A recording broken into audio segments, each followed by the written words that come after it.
Hello, it's Edward Earl, CEO Growth Team, here with Rasmussen Ironworks and Solaire Grills, and I am here with John Costa. Yes, really, John? My name is Giacchino. Giacchino, well, fantastic. Thanks for being on the show. We're at the HPBA show. And give me an idea, the name of the organization, and what you guys do and how it all got started.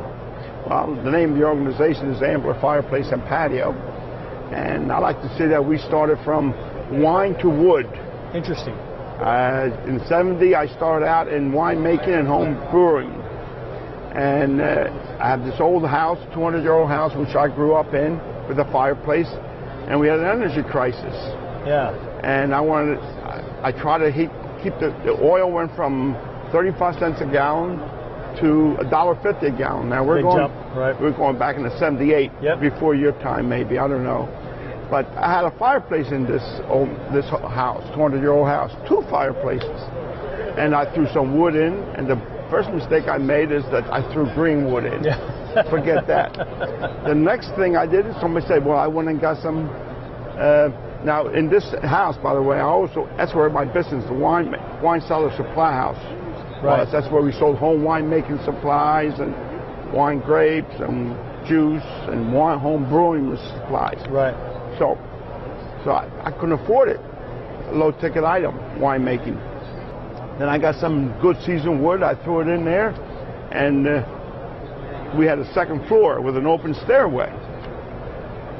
And that was where the offices were, and another more showroom. And in front of the fireplaces got warm, but when I walked away or walked upstairs, it was cold. Yeah, the heat didn't So I travel. learned that real quickly that the fireplaces take heat from the house. Yeah. From they don't really give you any heat. They're great for great for ambience, and sit with your wife in front of there and drink a glass of wine. Matter of fact, I said this would be a good connection. Sure. The people make their own wine, sit in front of the fireplace, drink their wine, and enjoy their fireplace. Yeah, absolutely. So, but still I wasn't getting any heat. So I heard about a place where they sell these metal boxes 30 miles away. And these metal boxes, you stick them into your fireplace, and what they do is they give you a lot of heat. Yeah. So I went and got one, bought it. And before you know it, my brothers, my cousins, my relatives, my customers says, what's heating this place? This thing's heating it. Touch the radiators, they're cold. Yep. Where can you get it? Well, make a long story short, before you know it, I went and found Fisher stoves. Interesting. And from out of Washington State. And I bought the guy wanted me to buy a dozen. I bought a half a dozen. Sold them just like that. Interesting. So that's it, and from there... So just out of personal need, yes. And it just grew into an actual business. Right. Now, how long ago was that? This was my winemaking started in 1968. Wine and beer making. I worked for Seagram's Distillery. We sold barrels and all that good stuff. But the stove and fireplace was in 1978. Wow, you guys have been around for a while. So here we are, 30 years later. Look at the industry now. You've seen the ups and the downs and the swings. Unbelievable. It's phenomenal. So how do you last through all that kind of stuff? I mean, there's been a lot of... Yeah, I have 2 stores. And one time I had 4 stores, but I closed 2 of them up. How you survive is service. How you survive is own your own property. My dad owned the property. As I told you, we lived in this house. My dad has a little grocery store in the front of this building. And we lived in the back. And then he retired, and my brother took over the grocery store, and I started my business in this building, which my dad owned. Right. And then I bought it. And the key is that if I didn't do well, my dad he's not going to throw me out. Right. I just didn't pay any rent.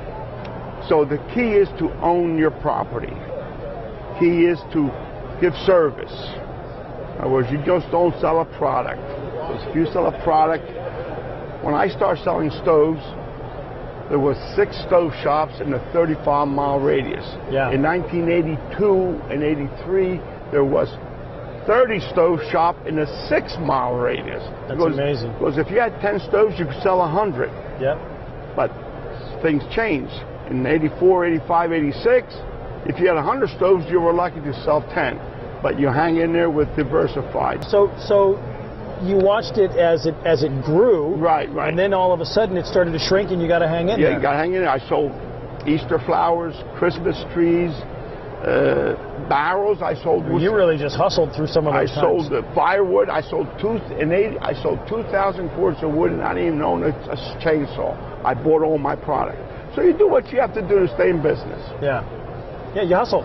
You hustle. You work. When it's all and you use your and luck, and people help you out. Yeah, but it does make a difference when you, like you say, if you own your property, you've got a lot less liability on the organization, and you can. I mean, it's like being debt free. You can weather some financial storms if nobody's taking anything away. That's right.